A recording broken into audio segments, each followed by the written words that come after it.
era diputado de la República, militante comunista, mi papá también militante comunista. Fuimos perseguidos inmediatamente llegando el golpe de Estado el 11 de septiembre. Y mi ambular por el mundo comenzó con una maleta y mis 4 hermanos, todos menores de edad, buscando un destino seguro.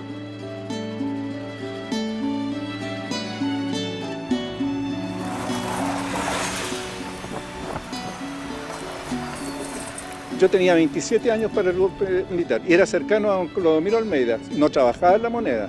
Entonces ese día vine a La Moneda a hablar con él, no tenía idea yo que iba a ir a un golpe militar. Y viene un jefe de bomberos, que lo conocía yo, y me dijo, ándate porque van a bombardear La Moneda.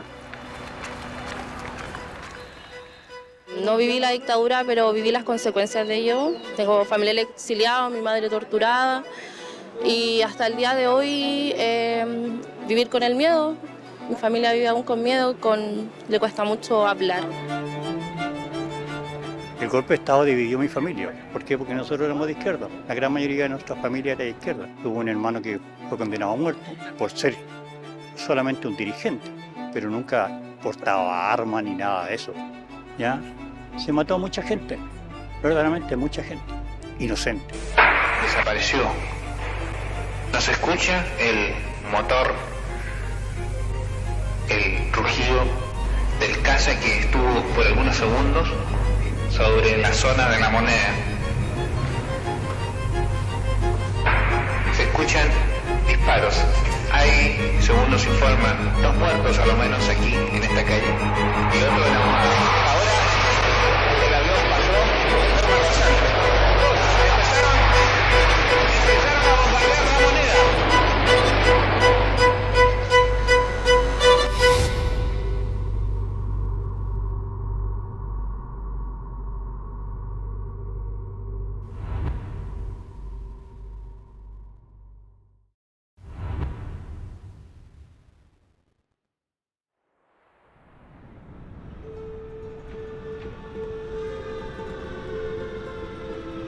Yo para el 11 de septiembre estaba en Valparaíso. En Valparaíso comienza el golpe de Estado.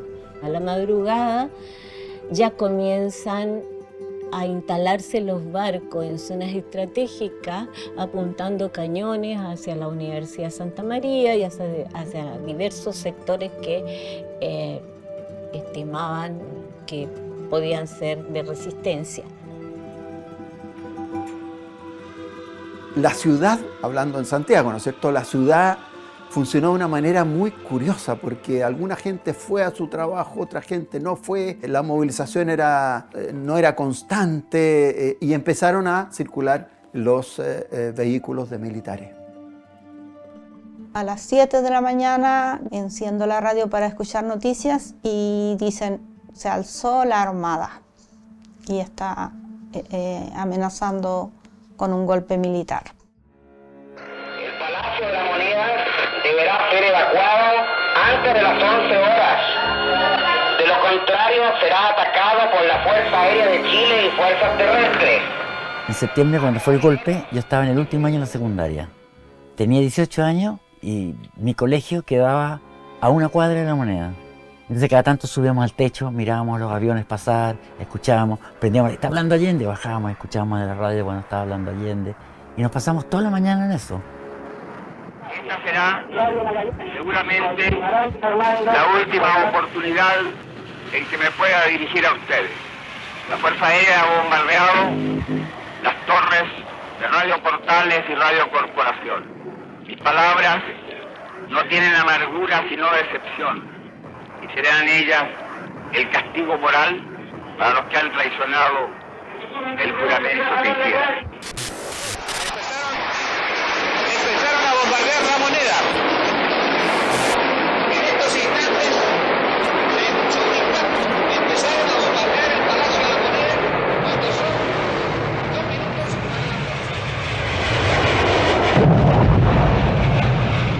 En esa circunstancia, donde está sometido a sangre y fuego y a bombardeo, el presidente Allende tiene la capacidad y la dignidad y el horizonte y la perspectiva para tener esperanza. y decir que la historia la hacen los pueblos y que la historia no la pueden detener con la fuerza y con la violencia.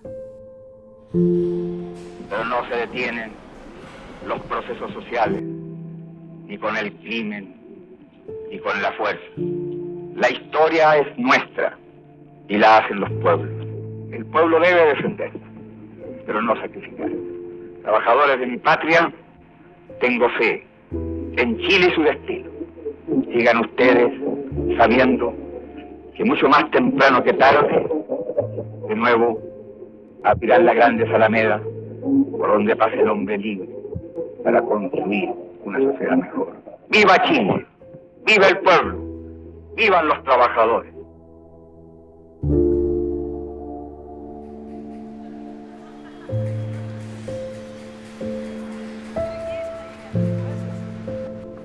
Se invita a todas las radioemisoras libres a conectarse a esta cadena. Con ustedes se leerá a continuación la proclama de la Junta Militar de Gobierno.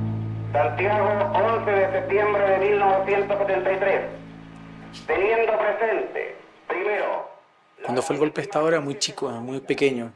Pero uno de muy pequeño hay cosas que te quedan en la retina.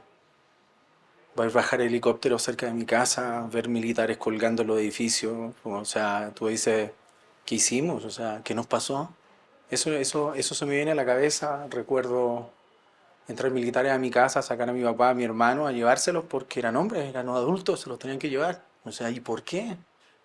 Entonces, esas cosas no se olvidan nunca, no se van a olvidar. Recuerdo el aroma. Santiago tenía un aroma que era distinto. Yo creo que era por... Nosotros vivíamos muy cerca del centro, vivíamos en el barrio Recoleta, entonces el aroma, me imagino, del bombardeo, me imagino el aroma en las noches cuando los militares hacían toque de queda, siempre habían disparos, entonces era un aroma distinto a la ciudad. Y nosotros sabíamos que cuando ese aroma estaba hay que esconderse. La confianza que depositaron en un hombre que solo fue intérprete de grandes anhelos de justicia. No es algo muy ajeno a lo que hemos vivido en Colombia, ¿no? Y sí es fuerte ver cómo la violencia siempre está y siempre ha estado. Y que realmente son los afectados, son los inocentes, ¿no? Que realmente son los campesinos, la gente del pueblo, los niños, los jóvenes, ¿no? Que siempre buscan como el tratar, entender por qué, si están para defendernos, están en nuestra contra. Aquellos que serán perseguidos, porque en nuestro país el fascismo ya estuvo hace muchas horas presente en los atentados terroristas. Se fueron acumulando muchas luchas políticas desde la izquierda, con propósitos de cambiar las estructuras sociales, económicas, políticas de la sociedad, influido como pasó en toda América Latina por el triunfo de la Revolución Cubana, y esperar que una sociedad socialista pudiera ser la respuesta a la falencia que el capitalismo no había sido capaz de mejorar. Yo creo que es imposible entender lo que sucedió en Chile y el golpe de Estado sin ubicarlo en el contexto de la Guerra Fría. Es decir, la derecha chilena actuaba sobre la base del anticomunismo y los partidos de izquierda actuaban sobre la base de la referencia a los socialismos reales y el apoyo a los socialismos reales contra el imperialismo norteamericano. En nuestros discursos lo dijimos, somos los herederos legítimos de los padres de la patria y juntos haremos la segunda independencia, la independencia económica de Chile.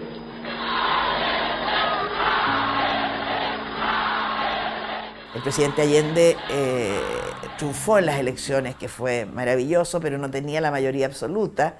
El Congreso se reunió, la democracia cristiana votó a favor de que se respetara la mayoría del presidente Allende, se decidió en el Congreso, pero los años de gobierno de Allende, el primer año fue muy bueno, pero posteriormente no podía gobernar. El sistema político en esa época permitía que quien obtuviese la primera mayoría, que fue lo que pasó con Allende, con el 36% de los votos, pudiera ser ratificado por el Congreso Nacional. Por lo tanto, también hay que decir que fue un gobierno de minoría.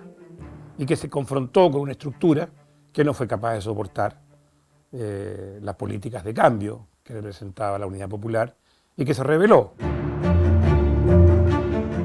¿Cuánto tarda en desaparecer el miedo infundido por una dictadura? ¿Cuánto persiste la determinación inspirada por un líder? En los 70, el pueblo chileno fue el llamado a responder estas preguntas. El momento en que la cultura popular inmortalizó el florecer de nuevas formas de entender el mundo, para Latinoamérica fue el momento de enfrentar la disputa que se libraba entre dos bloques monolíticos empeñados en impedir el nacimiento de una tercera opción.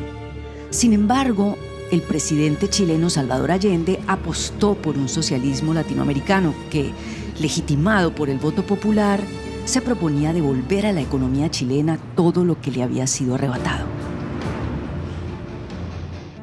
Salvador Allende llega con un propósito, ¿no? Que es un proyecto y un programa de gobierno. El proyecto era un socialismo democrático. O sea, de hecho llega por la vía electoral.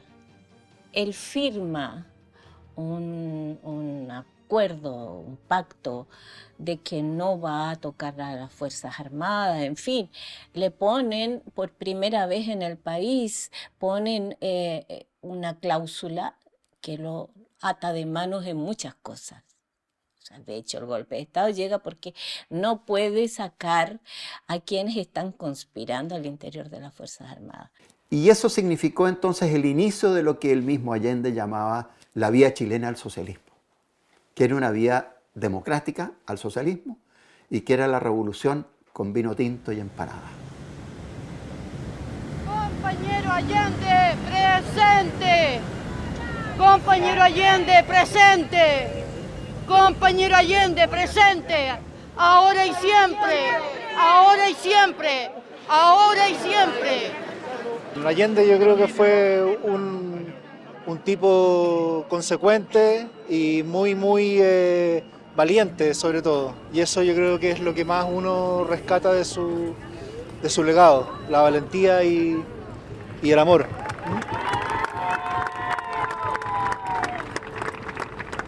El Chicho, Salvador Allende, es un personaje inédito.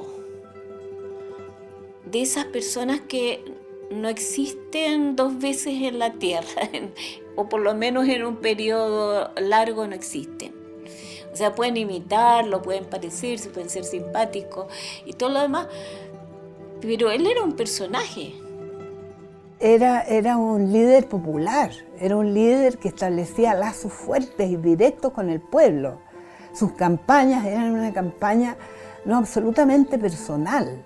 Era realmente un constructor de fuerza social. Y al mismo tiempo, creo, era esta gran convicción de que los cambios en Latinoamérica y en este país iban a ser a través y con la democracia. Durante la recepción que el presidente de Colombia ofreció al presidente de Chile, Salvador Allende se expresó así. En su esencia, los problemas que enfrenta Chile son los del conjunto del continente. Actuar al servicio del hombre, colombiano y chileno, es actuar al servicio del hombre de toda Latinoamérica. Y cada pueblo aporta según sus capacidades y conforme a sus propias características, entre todos haremos que Latinoamérica se encuentre a sí misma para ella y para los demás. En aquella época éramos estudiantes de colegio y universitarios y muchos nos fuimos a Chile detrás de ese proyecto socialista, pacífico. Y mi hermano gemelo se fue también y se quedó estudiando en Chile. La reacción que tuvieron los gobiernos al momento de la asunción, la toma del mando del presidente Allende, yo diría que fue bastante positiva en términos generales, a pesar de que la mayoría de esos gobiernos no eran gobiernos de izquierda. Y eso significó que el gobierno asumió con una gran expectativa internacional. Sin embargo, hay que decir que estábamos en la Guerra Fría y la reacción del gobierno de Estados Unidos fue totalmente contraria. desde el primer minuto, ¿no?, en que Allende es electo, viene el consejo de Kissinger de que hay que poner atajo a esta alternativa en Chile. Y viene la decisión de Nixon de tomar todas las acciones posibles para evitar el éxito del gobierno de la Unidad Popular. Hubo un paro de camioneros casi por 2 meses, o sea, el desabastecimiento que había era tremendo. No llegaban, y además gente que escondió, especuladores que escondieron comida. Entonces habían organizaciones en las poblaciones, en los barrios, en todos los barrios, que se llamaban la JAP, la Junta de Abastecimientos y Precios, donde había gente organizada que organizaba la entrega de alimentos porque no se podía encontrar. Entonces te tocaba un pollo a la semana, arroz, en todos los vecinos iban repartiendo alimentación porque no había dónde comprar. Como yo tenía la función de regularizar el sistema de distribución, mis atribuciones me permitían hacer allanamientos. Y yo allané viviendas donde encontré piezas repletas de vituallas necesarias para el diario vivir, sin utilizar, por supuesto, en ese momento, ni en una semana, ni en un mes, ni en 6 meses. Eso lo encontrábamos en las casas que allá le llamábamos del barrio alto, porque la segregación social en Chile era una de las, por no decir la más alta, una de las más altas del mundo. La manera en que la derecha atacó al gobierno de Allende fue increíble, porque Chile pasó a ser dueño del cobre, que es la mayor riqueza que tiene este país, y la tenían los Estados Unidos. Estados Unidos bloqueó el cobre, empezó cuando llegaba a Europa, cuando llegaba a cualquier país, lo confiscaban los norteamericanos, entonces no se podía vender el cobre, empezaron a faltar la plata, la derecha empezó a comprar todo lo que había, entonces no había harina, no había pan, no había comida, no había carne, no había leche, había un montón de cosas que no habían. A finales del gobierno de Allende había problemas de movilización, entonces había un caos. Mi padre intenta por todos los medios, conversando con gente desde la extrema izquierda hasta la extrema derecha, con los militares, recorriendo el país innumerables veces para conversar con los miembros del ejército para evitar un golpe militar, hasta que ve que ya sus esfuerzos son, como dice él en sus memorias, arar sobre el desierto. Entonces ahí decide renunciar y propone a Pinochet como su sucesor, convencido de que Pinochet era una persona leal a la doctrina militar. Allende sabía que sin importar cuán paulatinamente llevara a cabo sus reformas, estas incomodarían a quienes perdían poder con cada mes que él pasaba en la presidencia. Sabía que esto traería serias consecuencias, pero estaba dispuesto a enfrentarlas. Quizás no imaginó que las cabezas de esa guerra que la historia llamaría fría estaban dispuestas a dejar marcas de sangre y fuego no solo en Chile, sino en toda Latinoamérica. ¿Qué significa el 11 de septiembre de 1973? Un quiebre profundo en la historia política de este país. Un punto de inflexión que no deberá nunca más volver a ocurrir en este país y en ningún otro país. A ver, un símbolo del derrumbe de la democracia es el derrumbe de la moneda, que eso fue impactante, o sea, destruir el lugar donde se gobierna democráticamente fue definitorio de lo que iba a venir.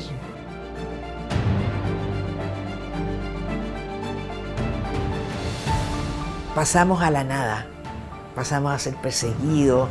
Toda la década del 70, muchos de mis amigos salieron al exilio, muchos fueron asesinados. Realmente la vida se destruyó completamente, nuestra vida, o el camino, o el futuro que veíamos. El golpe para mí fue un golpe, de verdad, fue un golpe a la juventud, un golpe a la ilusión, un golpe a un montón de cosas, pero comenzó ahí. El golpe terminó el 11 de marzo del 90, pasaron 17 años. Los contradictores del primer gobierno de izquierda elegido democráticamente en Latinoamérica buscaban algo más que frenar su avance. Se trataba más bien de aniquilarlo. La diplomacia o el diálogo, incluso la compasión, estaban fuera de la mesa. Los campos y mares de Chile se convirtieron en extensos cementerios de personas retenidas ilegalmente, torturadas, asesinadas y desaparecidas. El mensaje enviado a los chilenos era también para sus vecinos latinoamericanos. Nadie debería volver a creer que un socialismo democrático era posible.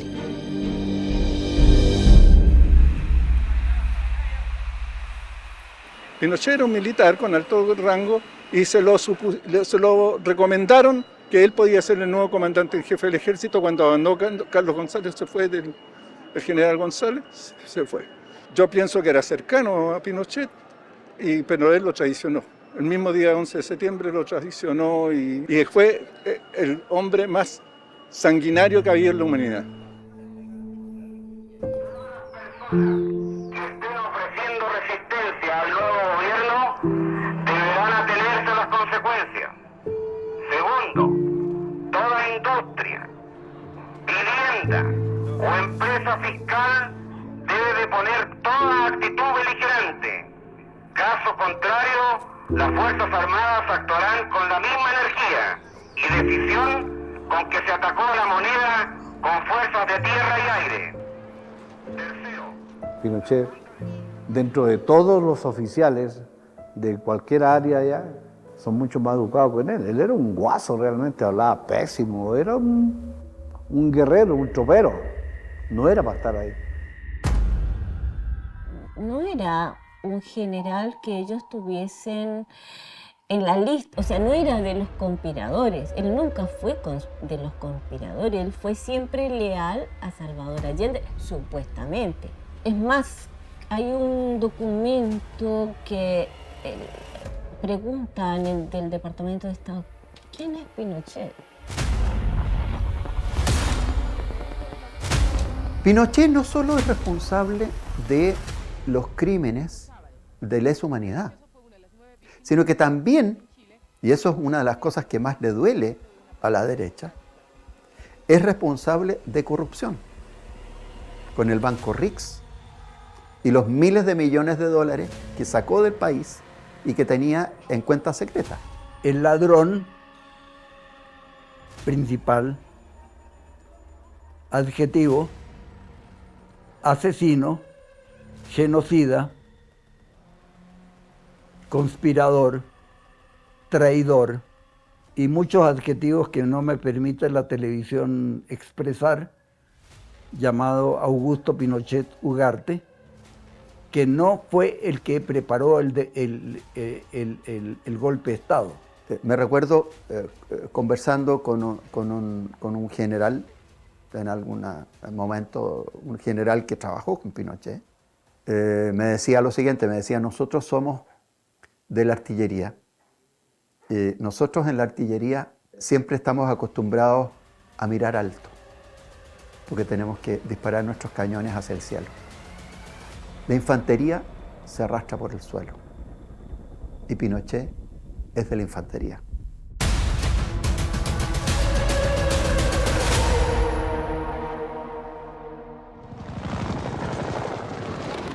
La dictadura básicamente se sostiene por el terror que infunde. Por cualquier cosa te podían matar y desaparecer. Entonces había que seguir para adelante. Pero sabíamos que entre morir luchando y morir durmiendo, mejor morir luchando.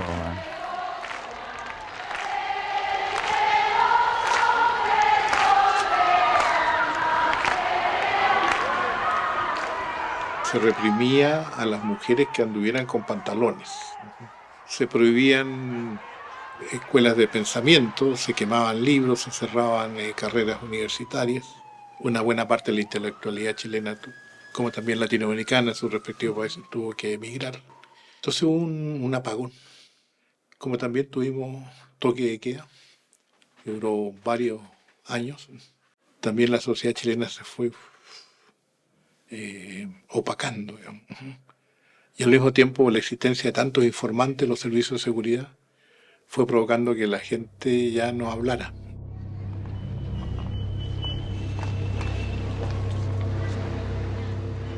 Estuve semiclandestina, tenía otro nombre, porque teníamos que rearmar, es cierto, todo nuestro aparato político y la resistencia. En un momento editaba un periódico, yo en stencil, porque en esos tiempos, es cierto, en stencil había que escribir el stencil. Yo estaba de repente escribiendo este periódico y empezaba a sentir que las teclas de la máquina de escribir, que el sonido subía, que se sentía en todo Santiago, el corazón me latía.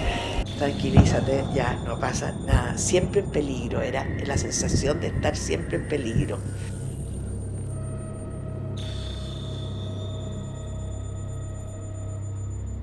La no presentación le significará que se ponen al margen de lo dispuesto por la Junta de Comandantes en Jefe, con las consecuencias fáciles de prever. Carmen Gloria Aguayo, Carlos Altamirano Orrego, Clodomiro Almeida Medina, Laura Allende Josen, Jorge Arratic Macmillan, Vladimir Arellano, Pascal Barraza Barraza, Orlando Budevich Brown, David Bettelman Silva. De todos los desaparecidos, son muy pocos los que han sido encontrados y no han sido encontrados fragmentos, ¿no? Un pedazo de una falange, un pedazo de un fémur, un fragmento de una costilla, pero cuerpos no. Me llevaron. Después supe que donde me llevaron era el Circo de las Palmas. El cuartel del Circo de las Palmas le llamaban el Palacio de la Risa, porque todos los que caímos ahí, los gritos, el llanto, era una locura. Y ahí empezó la tortura. Todas las noches me dejaron de frente a una pared, con la mano atrás, sin decirte nada. Se te pasan las películas, las cosas que aguantas 10 minutos contra una pared, echado con las manos atrás, apoyado, toda la noche. Donde te resbalabas, te pegaban culatazos. Eso fue lo primero. Bueno, y empiezan los interrogatorios, ahí empieza la tortura con corriente. Y aparte que también me colocaban acá la corriente, me la unían con el tobillo, y eso sí era un espasmo tenaz, porque te agarra solamente un lado y te hacen estremecerte, y yo me desmayaba casi siempre.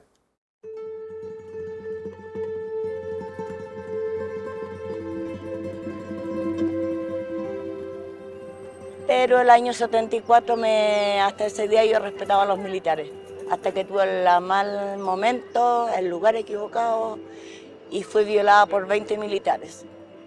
De todas las formas que tú te puedes imaginar que uno puede ser violado. Golpeada. Y ahora vengo a esto porque pienso que tengo derecho como víctima.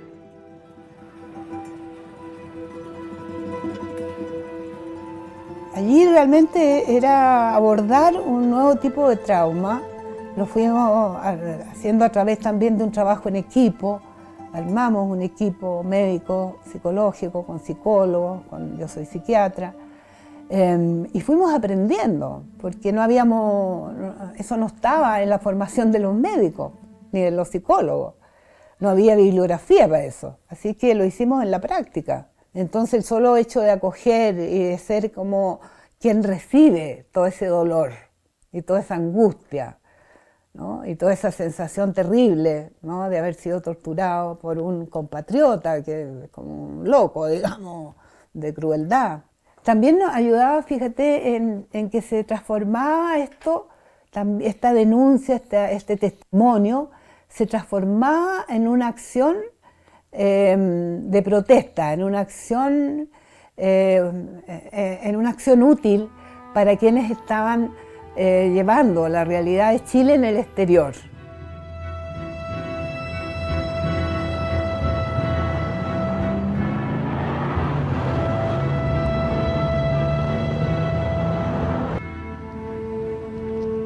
Además de perseguir a los chilenos que apoyaban a Allende, también le dio por perseguir a los golpistas, a todo extranjero, porque lo consideraban un infiltrado, y muchos de ellos terminaron, como mi hermano y otros, en presos.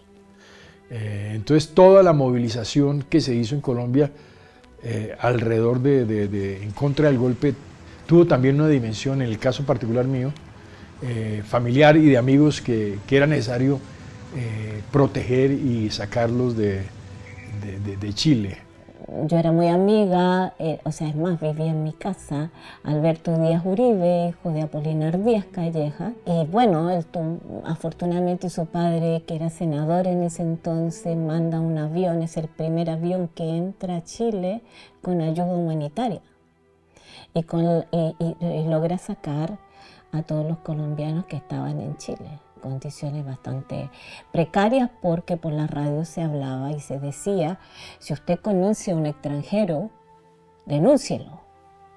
Y extranjero era pena de muerte.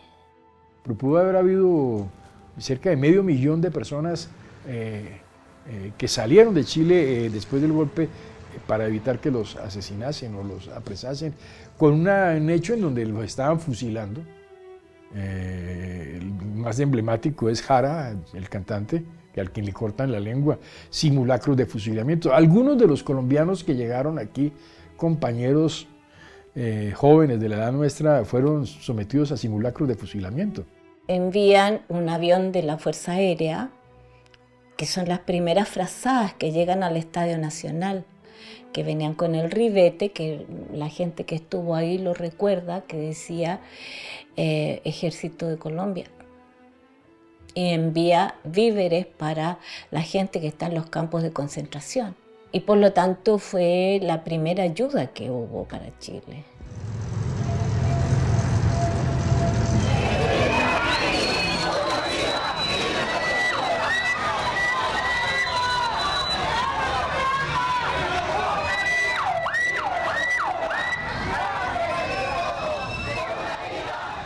La dictadura planteó también una utopía, digamos, para la derecha, y fue la utopía de que por la vía del mercado todo se podía. Y uno, cuando escucha, por ejemplo, a los que estuvieron detrás de la formulación del Plan Económico de Chile, el ladrillo, como se le llamó, ellos desconocían o negaban o no les importaba si detrás de ese desarrollo económico había poca o mucha violencia. Entonces yo creo que esa es una de las experiencias a no repetir, creo que es un aprendizaje para no hacer, y es esa relación entre desarrollo y violencia política que debe desconectarse absolutamente.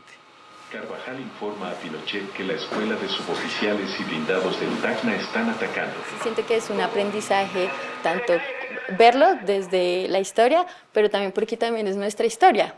A nosotros también nos han desaparecido por la misma historia de Colombia y no por la historia de Chile. Y es entender que nuestra historia está articulada en conjunto por esos terceros allá arriba que toman decisiones que no les duele la mano pedir un bombardeo, no les duele la mano pedir la masacre de un montón de personas por cumplir su misión del mundo donde se fortalecen solamente ellos. Latinoamérica nunca había enfrentado una violación de los derechos humanos de tal crueldad y a semejante escala. Aunque fueron muchas las expresiones de solidaridad con las víctimas, el continente parecía atado de pies y manos. Brasil ya vivía su propia dictadura. Argentina y Uruguay perdieron sus gobiernos democráticos casi simultáneamente, y los chilenos, que cruzaron fronteras huyendo del horror, no encontraron descanso. Colombia fue una de las pocas democracias invictas y se convirtió en un refugio para quienes buscaban no solo salvar sus vidas, sino además alentar la resistencia pacífica. El hecho de que también desde el inicio se supo que habían atrocidades que se estaban cometiendo Eso significó una gran solidaridad de los gobiernos y de la comunidad internacional. Yo diría que esa solidaridad se inició desde las propias embajadas de los distintos países en nuestro país, en Chile. ¡El pueblo unido jamás será vencido! ¡El pueblo unido! Los chilenos están siendo perseguidos, asesinados los que estaban cercanos al gobierno del presidente Allende. Y en todos estos sectores se empiezan a movilizar, algunos de ellos fueron a la Embajada de México y otros se refugiaron en la Embajada de Colombia, donde fueron recibidos y Colombia defendió el derecho al asilo. Era el gobierno de Pastrana, que no era propiamente un gobierno de izquierdas, pero Vázquez Carrizosa, que era un hombre muy íntegro como canciller, defendió junto con otros colombianos, entre los que encontraba mi padre y otros, el derecho al asilo. La solidaridad del pueblo colombiano, del ciudadano común, fue mucha. De hecho, había en la calle Caracas un edificio de chilenos, donde vivían todos ahí apiñados, en la calle Caracas, y donde recibían una pequeña ayuda que alcanzaba como para el azúcar y el poquito de café y, no sé, una sopita, mientras se conseguían trabajo, se movía la gente buscándole trabajos. O sea, Colombia de verdad fue un país salvador de muchos chilenos. Aunque el terror echó raíces en el continente, asimismo lo hicieron las formas de resistencia que, desafiando la prohibición de reunirse y levantar la voz, consiguieron pedir ayuda más allá de las fronteras suramericanas. A mediados de los 80, incluso quienes vieron con buenos ojos el golpe de Estado, tuvieron que reconocer que la degradación y el desangre económico producidos por la dictadura debían ser detenidos. Y hay dos grandes acontecimientos que sucedieron 2 o 3 años antes del plebiscito y que de alguna manera explican el triunfo del no el plebiscito del 88. El primer acontecimiento fue el atentado fallido en contra del general Pinochet. Luego vino la visita del Papa el año 87, que también significó un clima distinto porque el Papa obviamente generó la posibilidad de grandes concentraciones masivas. Las ceremonias litúrgicas, no sé, las grandes misas con el Papa, pero que en realidad eran manifestaciones en contra, eran manifestaciones por la libertad. Y por lo tanto eran manifestaciones en contra de la dictadura. Pero la dictadura también se aprovecha y entonces viene ese acontecimiento donde el dictador engaña al Papa y lo saca por el balcón y aparece la foto de Pinochet y el Papa Juan Pablo II en La Moneda.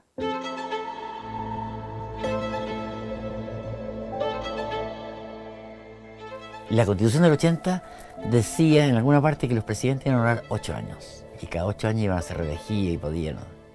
Entonces Pinochet comenzó el 80 y el 88 cumplía sus 8 años. Como no quería irse Pinochet, le vamos a hacer un plebiscito. Sí, Pinochet sigue 8 años más como presidente. No sigue como presidente. Pensábamos que no iba a aceptar Pinochet, por lo tanto había que estar consciente de qué íbamos a hacer según lo que pasara, pero pensábamos. Sin embargo, ya las cosas estaban todas lanzadas y había que jugarse y todos nos jugamos. Pero para hacerlo más legal todavía, hicieron una franja política. Entonces tenían 15 minutos cada uno para hablar de su opción de voto. Pero esto, con Pinochet regalando casas, cortando cinta, inaugurando metro, haciendo cosas. O sea, la derecha, como siempre, hasta el día de hoy, se refugia en la seguridad. Se ponían una música siniestra, unos encapuchados de rojo, tirando unas molotov y todo así. Bueno, era una campaña del terror. En cambio, la campaña del no fue una campaña alegre. La alegría ya viene, podemos, si ganamos vamos a estar felices y contentos y démosles para adelante. Y entonces eran dos campañas tan absurdas una con la otra.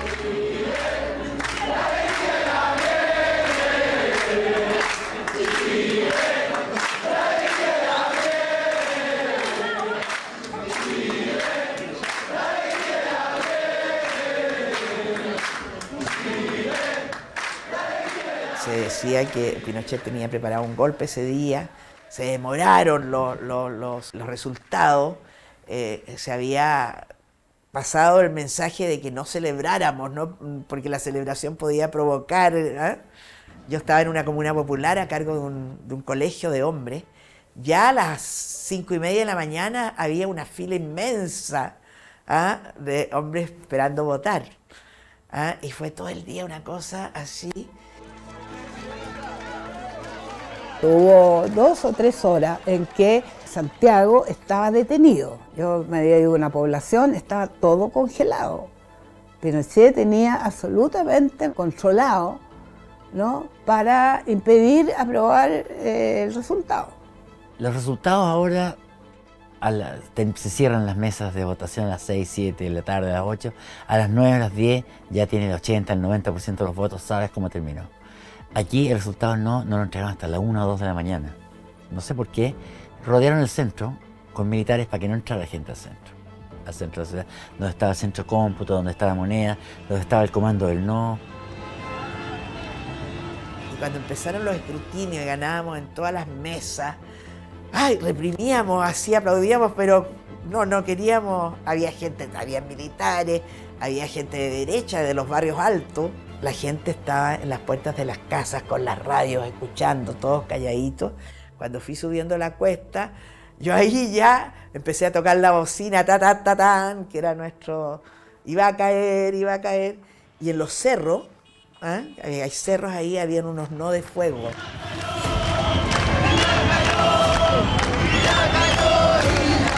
Hasta que uno de los generales, el de aviación, dijo, sí, ganó el no. Nos asiste la convicción del triunfo del no. Todo indica que el pueblo chileno, en forma mayoritaria, ya ha decidido su rechazo a la continuación de la dictadura de Pinochet.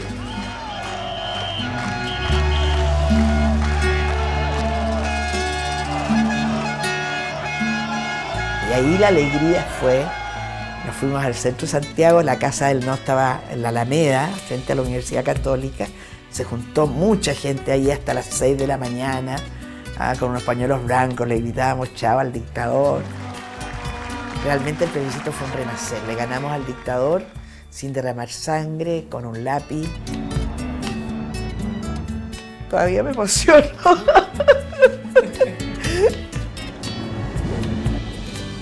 Al día siguiente del plebiscito fue algo maravilloso, porque los policías, los carabineros, las fuerzas del orden, estaban totalmente en otra, no estaban reprimiendo, ¿no?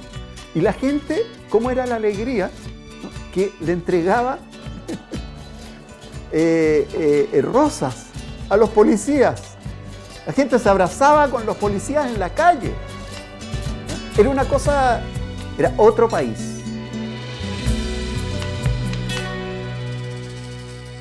Los años 90 fueron para Chile los del despertar de una pesadilla que, pese a haber terminado, les dejaba una realidad plagada de heridas abiertas.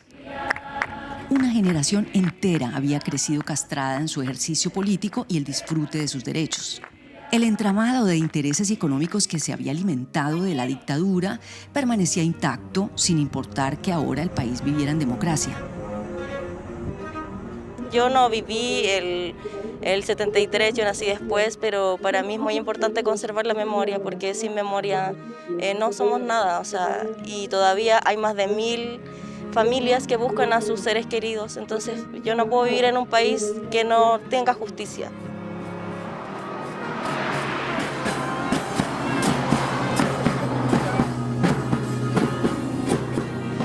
Fue fuerte porque en definitiva el estallido social se refirió a un momento determinado al alza de los pasajes de metro, pero posteriormente empezaron a seguir surgiendo aquellas necesidades insatisfechas en la sociedad, las pensiones para nuestros adultos mayores, la educación gratuita y de calidad, la asistencia pública universal y obviamente empezaron las necesidades básicas que tiene que tener un pueblo insatisfecho.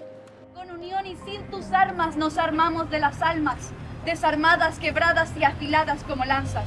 Pero tendrán que despertar, pues les caeremos encima. Ya no aguantaremos más de toda esta tiranía. Negra, ven, prende la mecha, quemaremos balas muertas. Mira a tu alrededor, no ha parado la inconsciencia.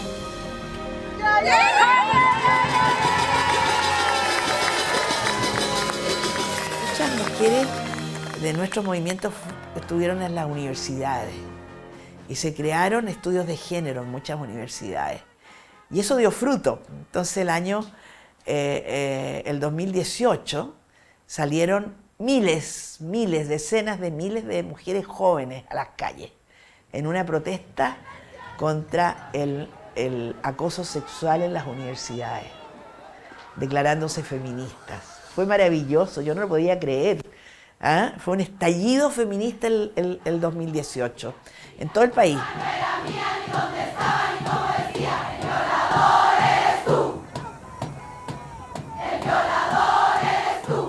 Entender el estallido de Chile en 2019 sin entender lo que pasa antes en Chile es imposible. Es un estallido, uno podría decir que es literalmente un estallido porque es como si hubieran presionado tanto a la sociedad que tuvo que explotar de alguna forma. Chile viene aguantando un proceso de represión muy fuerte y muy marcado pues en la dictadura, por supuesto, pero Chile también va a tener un proceso en democracia de profundización de políticas neoliberales y de alguna manera de profundización de los efectos negativos que tienen esas políticas. ¡Pueblo unido avanza sin partido! ¡La Puebla unida jamás será vencida! Todas estas reivindicaciones de los estudiantes, de los indígenas, de la diversidad sexual, de los feminismos, de los trabajadores, ¿no es cierto?, de los jubilados, de las dueñas de casa, todo confluye. Y en todos los barrios, todo el mundo salió a protestar. Y allí entonces en la tarde y en la noche empezaron los incendios de las estaciones. Entonces empezó la represión. Y a más represión, mayor protesta. Entonces, círculo vicioso, digamos, de eventos que por una parte eran protestas pacíficas, pero que degeneraban en protestas violentas. Chile en el estallido social, claro, no hay torturados y no hay desaparecidos como hubo durante la dictadura, pero pues los informes de derechos humanos de la Comisión Interamericana de Derechos Humanos no deja para nada bien parada a la policía chilena. ¿Cuántos jóvenes perdieron los ojos a causa de estas armas? Mujeres que denunciaron ser víctimas de abuso y de acoso sexual por parte de la fuerza pública, al igual que en Colombia. Entonces falta todavía mucho para garantizar que esos derechos humanos se respeten, realmente se reconozca la diversidad y que hablemos realmente de sociedades democráticas.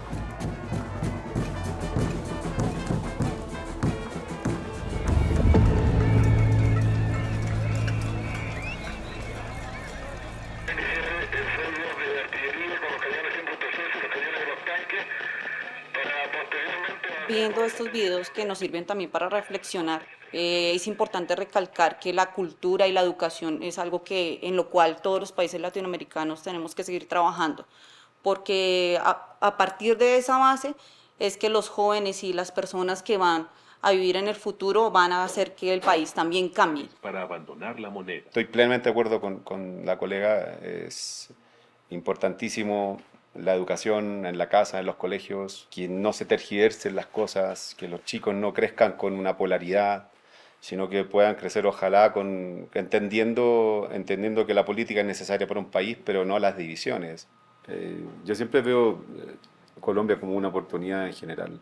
Pienso que ojalá ningún país de la región tenga que pasar por algo como lo que nosotros pasamos. Creo que Chile es un ejemplo para que esas cosas no vuelvan a pasar. Porque en la guerra, si tú sigues una guerra, puedes pelear 100 años, 200 años. O sea, para seguir peleando, nosotros en Chile aprendimos a una palabra que para nosotros nos une mucho, que es el perdón.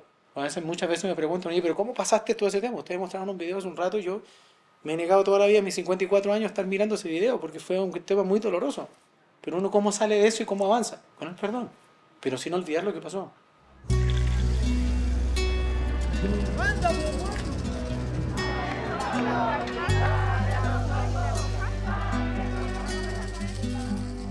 Cuando hay privilegios, cuando hay poderes dominantes, cuando hay abusos, cuando hay situaciones donde la gente vive en condiciones indignas, se está violando la condición humana. Es difícil la democracia, no es fácil, porque los seres humanos de repente no sabemos dialogar, no sabemos tolerarnos, no sabemos respetarnos.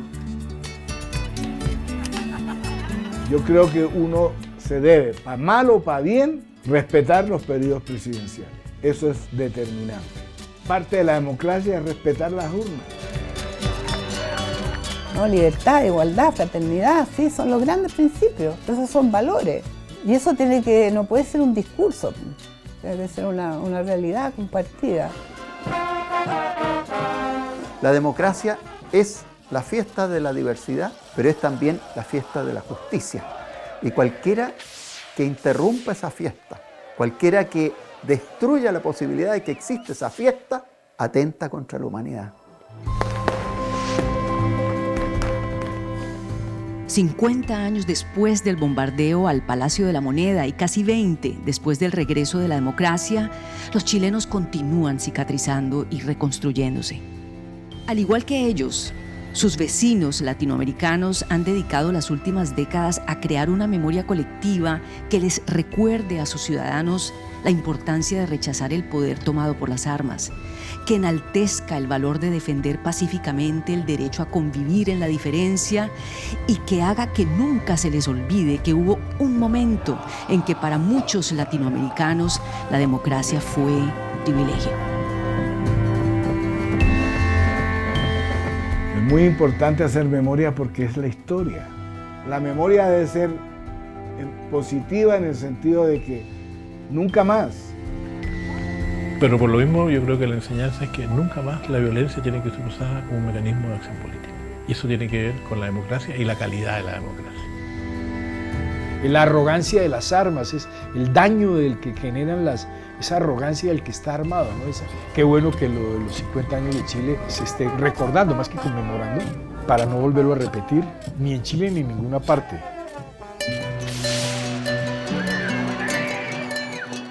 Dejarse de pelear y qué sé yo, ¿cómo se les ocurre toda la vida estar peleando y que la derecha, que la izquierda, qué sé yo? No, tiene que haber un acercamiento. La centralidad de los derechos humanos, el derecho a la vida, el derecho a pensar distinto, el derecho a poder escoger libremente lo que tú quieres, para ti, para tu familia, para tu país. Esta rosa representa la memoria, la justicia, por todos los que cayeron y para que nunca olvidemos y no vuelva a pasar, nunca más. Yo creo que Latinoamérica tiene que unirse. América Latina es nuestra patria grande y yo deseo para todos los hermanos latinoamericanos, es cierto, que podamos vivir en paz, en democracia y que nuestros niños tengan un futuro que realmente se merece.